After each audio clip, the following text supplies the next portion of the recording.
ಪರಿಸ್ಥಿತಿ ಯಾವುದು. ಹೀಗಾಗಿ ನಿರ್ದೇಶಕರಿಗೆ ಇವತ್ತು ಕುತ್ತಿಗೆ ಬಂದಂಥ ಒಂದು ವರದಿಗಳು ಬರ್ತಾ ಇದ್ದಾವೆ, ಅಲ್ಲಿ ಸುದ್ದಿಗಳು ಬರ್ತಾ ಇದ್ದಾವೆ. ಹೊರಗೂ ಪ್ರಯತ್ನ ಮಾಡಿದ್ದಾರೆ ನಿರ್ದೇಶಕರು, ಅದು ಆಗಿಲ್ಲ. ಇಲ್ಲೇ ರಾಜಕೀಯ ಪರಿಸ್ಥಿತಿಗೆ ಬೆದರಿ ಓಡಿ ಹೋಗಿದ್ದಾರೆ ಅನ್ನೋದು, ಅದು ಓಡಿ ಹೋದ ಅನ್ನೋದು ಬೇಡಪ್ಪ ನಮಗೆ ಸಾಧ್ಯ ಬಿಟ್ಟಿದ್ದಾರೆ.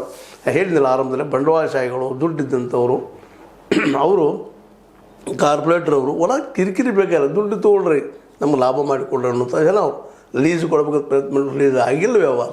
ಇನ್ನು ಉಳಿದಿರೋ ಹಾದಿ ಏನಪ್ಪ ಅಂದ್ರೆ ಅವರು ಸ್ವತಃ ನಿರ್ದೇಶಕ ನಡೆಸಬೇಕು, ಅಧ್ಯಕ್ಷರು ನಿರ್ದೇಶಕರು, ಇಲ್ಲ ಅದನ್ನು ಬಿಟ್ಟು ರಾಜೀನಾಮೆ ಕೊಟ್ಟು ಹೋಗಬೇಕು. ರಾಜೀನಾಮೆ ಕೊಡೋದು ಅಷ್ಟು ಸುಲಭವಾಗುವುದಿಲ್ಲ. ಯಾಕೆ ಇಲ್ಲವ್ರಿಗೆ ಸಾಕಷ್ಟು ತಿಂದಿದ್ದಾರೆ, ಅದರಿಂದ ಅದನ್ನು ಗಳಿಸ್ಕೊಂಡಿದ್ದಾರೆ, ಹೆಸರು ಗಳಿಸ್ಕೊಂಡಿದ್ದಾರೆ, ಮತ್ತೇನೋ ಮಾಡಿದ್ದಾರೆ, ದುಡ್ಡು ಹೊಡೆದಿದ್ದಾರೆ, ಎಲ್ಲ ಆಗ್ಯದ. ಹೇಳಿದ್ದಿಲ್ಲ ನಿಮಗೆ. ಅಲ್ಲಿ ಹಾನಿ ಆಗ್ತದಂದ್ರೆ ಆಡಳಿತ ಮಂಡಳಿ ಜೊತೆಗೆ ಅಲ್ಲಿ ದುಡ್ಡು ಹೂಡಿದಂಥವ್ರು, ಅಲ್ಲಿದ್ದಂಥವ್ರು ಅವರ ಕಾರಣೀಕರ್ತರು, ಮತ್ತು ಅವರಲ್ಲ. ಅತಿಯಾದ ಲಾಭವನ್ನು ಬಯಸಿದಾಗ ಅದ್ರ ಶಕ್ತಿ ಎಷ್ಟಂದ್ರೆ ಅಷ್ಟೇ ಕೊಡ್ತದೆ ರೀ. ನಮ್ದು ಹಾಗಿಲ್ಲ. ನಮ್ಮ ಸ್ವಭಾವ ಹೆಂಗದಪ್ಪ ಅಂತಂದರೆ ಹಾಸಿಗಿದ್ದಷ್ಟು ಕಾಲು ಚಾಚೋರಲ್ಲ, ಹಾಸಿಗೆ ಯಾರಾದರೂ ಕಾಲು ಚಾಚುವಂಥ ಸ್ವಭಾವದವರು.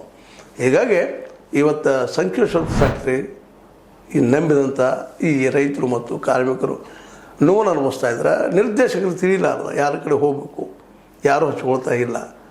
ಇರೋ ದಾರಿ ಒಂದು ರಾಜೀನಾಮೆ ಕೊಡಬೇಕು, ಸ್ವಂತ ದುಡ್ಡು ಹಾಕಿ ನಡೆಸಬೇಕು, ಎರಡೂ ಸಾಧ್ಯದ ಅವ್ರಿಗೆ. ಅದು ಅಸಾಧ್ಯ ಅನ್ನೋಂಥ ಮಾತುಗಳು ಕೇಳಿ ಬರ್ತಾ ಇದ್ದಾವೆ. ಹಾಗಾದರೆ ಉಳಿದಿದ್ದ ದಾರಿ ಏನಪ್ಪ ಅಂದ್ರೆ ರಾಜೀನಾಮೆ ಕೊಡೋದು.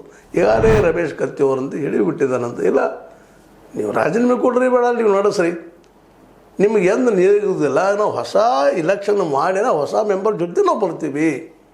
ಈ ನಿರ್ದೇಶಕರ ಮೇಲೆ, ಇಲ್ಲಿದ್ದಂಥವ್ರ ಮೇಲೆ ನಮಗೆ ವಿಶ್ವಾಸ ಇಲ್ಲ ಅನ್ನೋದು ಸ್ಪಷ್ಟ ಸಂದೇಶ ಕೊಟ್ಟಿದ್ದರಿಂದಾಗಿ, ಸ್ಪಷ್ಟವಾಗಿ ಹೇಳಿದ್ರಿಂದಾಗಿ ಈಗ ಸಂಕೇಶ್ವರ್ಗೆ ಉಳಿದಿರೋ ದಾರಿ ಏನಪ್ಪ ಫ್ಯಾಕ್ಟ್ರಿಗೆ ಅಂದರೆ ಇಲೆಕ್ಷನ್